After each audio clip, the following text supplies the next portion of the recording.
I'm thinking of having her to marry my son. You can't have children, can you? That's why I was against marriage, to marry an older woman like you, my mother-in-law said with a smile. A younger woman sitting beside her, the most important person, my husband, just sat silently next to this young woman. I'm so fed up with his in-laws' family.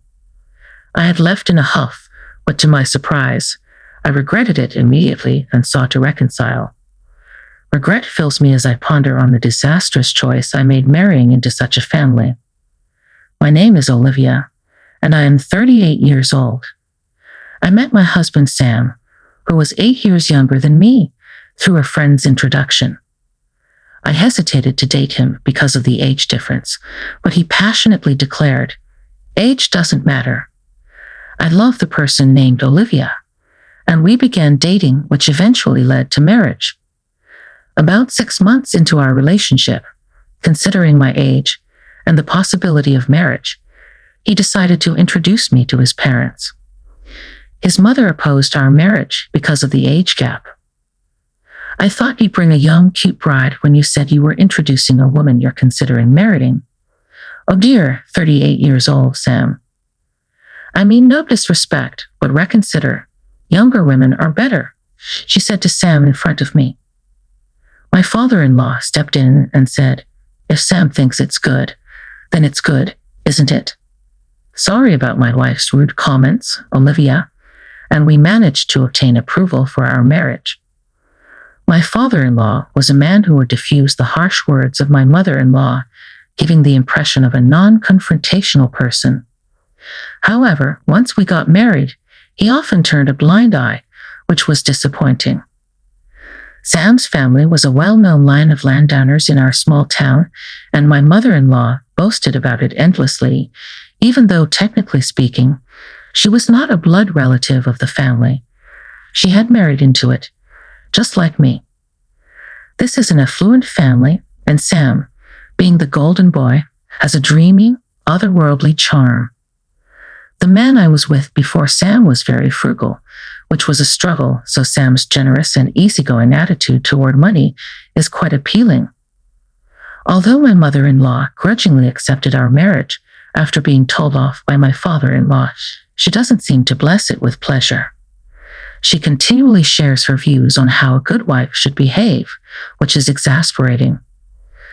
She has a strong presence among the local women and takes pride in being the representative of the Women's Association and being adored by everyone. She insisted I take time off on a weekday to introduce me to the association members. According to her, it's crucial to make a good impression on these people. She introduced me with a sense of satisfaction, but a few of them commented, "You're going to have a hard time too," implying that she wasn't as well-liked as she claimed to be. Oh yes, I was also told to get a bridal checkup to confirm my ability to conceive. I can't deny that I was somewhat repulsed by the fact that it was my mother-in-law, not Sam, who ordered this, but honestly, I was also curious about whether I could become pregnant, so I agreed. Gynecological exams are not a pleasant experience. Despite being services for women, I wish there was a way to have them without discomfort. Is it just me who finds the waiting time for the examination while seated on that chair incredibly torturous? Overcoming such pain, the results of my bridal health check were good. I felt relieved at the doctor's words. "You're fine." Sam seemed to be worried deep down, and he looked relieved when I told him the results. Of course, I told my mother-in-law about the medical results. I thought that we could now celebrate our marriage happily, but then she said, "Good, you've passed the first hurdle." The first hurdle? What does that mean? I thought she would be happier. Could it be that she was hoping for a bad result? As I wondered how to respond, my mother-in-law made an unexpected proposal. "Once you get married, let's build a duplex and live together. You will be responsible for half the down payment and mortgage. You work in administration, right? Your salary is probably low, but you should be able to handle that if you've been working until this age. A duplex, living together, the down payment, and mortgage on me. I was confused by this sudden barrage. I glanced at my husband sitting next to me, but he didn't seem to say anything. Come on, help me out. About living together, I haven't heard anything from Sam. Putting aside the fact that she had slighted my job, I had asked about the duplex and living together first. You haven't heard. Oh, Sam must have thought it was too obvious to say such a thing. That's not good. We've always said that when Sam gets married, we'll share a house here and live together. I was chilled. Always is she saying that she brainwashed Sam by repeating it over and over. That's right. That's what I had in mind. What, you didn't hear about this? Why are you admitting it so easily? I'm sorry, but I wasn't aware of this matter, and I can't decide without discussing it with Sam. So, could you hold off on it for now? Saying that, I left my in-laws' house. Later, when I confirmed with Sam, he said that after marriage, he was planning to build a duplex on his parents' property and live with them. I was angry that I hadn't been told, but he said, sorry, I forgot to tell you. I now think I should have decided not to get married. At this point, Sam is kind and handsome, and I thought that given my age, I wouldn't be able to meet someone nice if I let him go, and I went down the wrong path. Now I would surely be furious that he brushed off the matter of living with his parents as, I forgot to tell you, but at the time, I was charmed by Sam saying, I'm sorry. I must have been lured by the bait of marriage and had my head in the clouds. As a result, I ended up building a duplex as my mother-in-law wished, and I started married life by bearing half of the down payment and mortgage. Half a year after our marriage, I got pregnant. Just in case, I kept it a secret from my in-laws until I reached a stable period. I thought there might be a chance that something could go wrong. Once I was stable, I reported to my in-laws. Of course, they were overjoyed and were already discussing what to name the baby. They naturally expected it to be a boy, but we still didn't know the sex, so we can't say for sure. There is pressure, but it's nice to be able to make them happy. Taking precautions, I was suggested to quit my job, but since I'm helping out with my family's business, I have a somewhat flexible position. I decided to continue as long as I'm not overdoing it. My pregnancy was going smoothly, and I started to feel the long-awaited movements of the baby. The sensation of a tiny life stirring inside me is somewhat mysterious yet filled with happiness. I am filled with gratitude for the joy of being born a woman and experiencing this joy. My husband Sam and my in-laws look forward to the baby's growth every time I go for a checkup, and I am eagerly waiting for a child's birth. I have a feeling that my relationship with my mother-in-law will significantly improve once this child is born. One day, when I felt like every day was sparkling, I noticed that the baby's movements were getting weaker. I was consumed with a sense of indescribable anxiety and rushed to the hospital. The doctors told me something was wrong with the baby. Why? How? I was living my life as usual. What did I do wrong? Fear overcame me because of the risks. I was hospitalized right away. Despite the doctor's efforts, my child embarked on a journey to heaven. Just a few more months, and I could have met my child. Why did it happen so suddenly? It was just yesterday when the baby was moving energetically inside me. Was it my fault? As I cried in sorrow, the words from my supportive husband hit me hard. How long are you going to cry? It's over, isn't it? Crying won't bring the baby back. Stop crying. I was stunned. What was he saying? Our child has just passed away.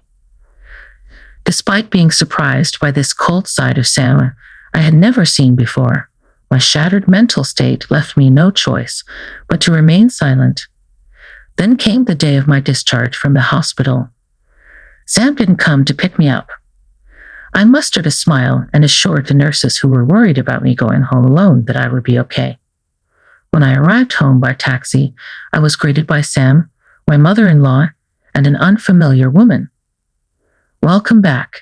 It's a shame, isn't it? Said my mother-in-law with a strange smile. Yes, I responded and took a seat on the living room couch as suggested. The seating arrangement was odd, with my mother-in-law and the woman sitting across from me on a bench and Sam sitting next to them, not making any attempt to comfort me or make eye contact. Then my mother-in-law spoke. We've discussed this with Sam, but you can't have children anymore, can you? We don't need a daughter-in-law who can't produce an heir, so we thought we'd have this girl marry Sam. Being confronted with such words when I'm still recovering from the shock of the miscarriage, tears welled up in my eyes, but I had to stay strong. Reminding myself that crying would be admitting defeat, I kept my head down, unable to lift my face. In the face of my despair, my mother-in-law continued mercilessly. Well, if you were saying that you're willing to earn a living for our family instead of having children, we might consider keeping you. What will you do? Will I be able to support their living if they leave me behind? What on earth are they talking about? Without thinking, I raised my face to look at my husband. As our eyes met, Sam quickly averted his gaze. Next to him, a woman who seemed triumphant was staring at me. I remembered her as Sam's childhood friend. She was introduced to me at our wedding. Seeing that my husband wouldn't even meet my eyes, I thought to myself, he's not on my side. He's not going to help me. A cold breeze swept over me from the top of my head, and strangely, my mind became incredibly sharp. During my hospitalization, they must have had their discussions. They are planning to oust me, the woman who can't bear a child, and bring a younger wife into this house to bear an heir. If I stay here any longer, I will only get hurt. There's absolutely nothing good for me here. I finally understood clearly. So I said, I understand your stance, Sam. Let's divorce. Please live happily with your new wife. And so I left the house, returning to my family home. My parents, surprised but warm, welcomed me. They were aware of my miscarriage, so they were outraged by the cruelty I had to face so soon after my discharge from the hospital. It was a relief to see a warm reaction after such a long time, and I ended up crying a lot that day. I fell asleep from crying, but the next day, my mother-in-law and husband, who had chased me out with such cruelty the day before, showed up at my family home. At first, my mother responded normally, but when she realized who they were, she refused to deal with them. Then they began incessantly ringing the doorbell, shouting, "We revoked the divorce. Come back now. Actually, my family runs a barbecue restaurant. It is a renowned shop that handles a globally famous brand of beer. Many celebrities and athletes come to eat at this tasty place. However, my husband's family is an old, respectable family. They had a negative image of my family, thinking their family runs a barbecue restaurant. They had this old-fashioned belief that running a restaurant was a shady business and thought our family background was poor. We had invited them to dine once before the marriage, but they declined, saying, 'Beef. We've always eaten at a designated place. Meat from other restaurants gives me heartburn. Sorry.' At the pre-wedding meeting, they'd indirectly belittled my family with remarks like, 'Oh, you own a restaurant, don't you? Oh, from your parents' generation. Oh, I see. Beef, huh?' Respectable families don't engage in such business. I felt bad for my parents who raised me. My parents dismissed it with a laugh, saying, 'There are people with such mindsets.'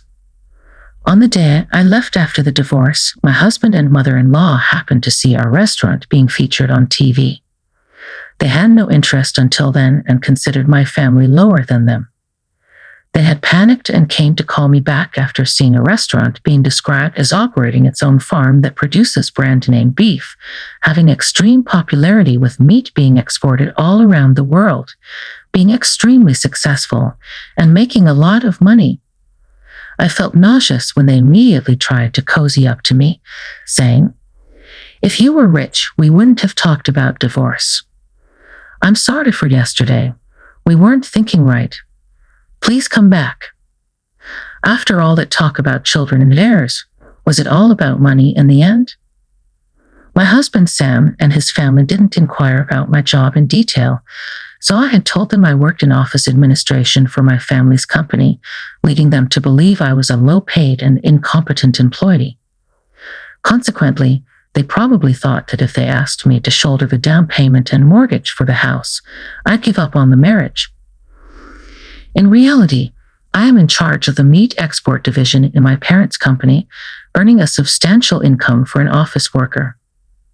Luckily, I had accumulated a good amount of savings due to getting married later in life, enabling me to prepare the money they asked for. I am also a major shareholder in the company and hope to eventually take over my father's position to further grow the company. They had never shown even the slightest interest or asked me about this until it was highlighted on TV, changing their treatment of me overnight. They incessantly talked about wanting kids, but it turns out money was their primary concern. I am simply appalled by their shallowness. My father, who had been silently observing the situation, finally lost his temper and kicked Sam and his parents out. "Thank you, Dad. You saved me," I said. My father, still seething with anger, started drinking and cursing at them. He had me explain everything from before the marriage without holding back any details, believing I wouldn't be able to handle this alone. My father promptly contacted a lawyer he knew, leading to a demand for damages since I was unjustly evicted. We also asked for a reimbursement for the housing funds I had provided during our cohabitation. The claim was acknowledged, and it was decided that I would receive a refund for the expenses. I covered, however, Sam alone couldn't repay the loan I'd taken on, so this family home had to be sold because they had built a luxurious house on a rural property just for show. Even after selling it, there was a considerable mortgage left that Sam and his parents would have to pay. Moreover, it was a house filled with the eccentricities of Sam's mother, so finding a buyer willing to accept it as it seemed doubtful, implying that disposal could take time. Fortunately, they managed to sell some land they owned separately, allowing me to get my money back first, which was a relief. At this point, I was glad I married into a landlord's family. Sam and his parents were forced to leave their beloved two-family home and now seemed to be scraping by in a rented apartment, struggling to repay their loan. Oh, and about the woman who was planning to remarry Sam, a childhood friend. She was only interested because she thought she'd live in a large house and that his family was wealthy. As soon as she found out that they were going to lose the house and still be in debt, she disappeared. I believe it was the right decision for her to run away, because if she had married him, she might have been forced to have a child and perhaps even made to work because of her young age. This area is still quite rural, so word spreads fast. For better or worse, gossip is quick to circulate, especially when it involves a well-known family like Sam's. People seem to be buzzing with interest, making comments like, "They treated her terribly and drove her out. They used to show off their big house, but now they're in debt and living in an apartment." Having been abandoned by both the wife and potential new wife, their family line will probably end with this generation. It's amazing to see how accurate the rumors are and to wonder where and who saw all this. The power of a rural network is truly something to be reckoned with. So it seems like my bossy mother-in-law, who used to strut around like she owns the place, is now sneaking around even to do her shopping, concerned about other people's gazes. My parents told me, "We told you not to marry into a family that would insist on testing whether you could get pregnant before marriage, didn't we?" And shrugged off the whole situation.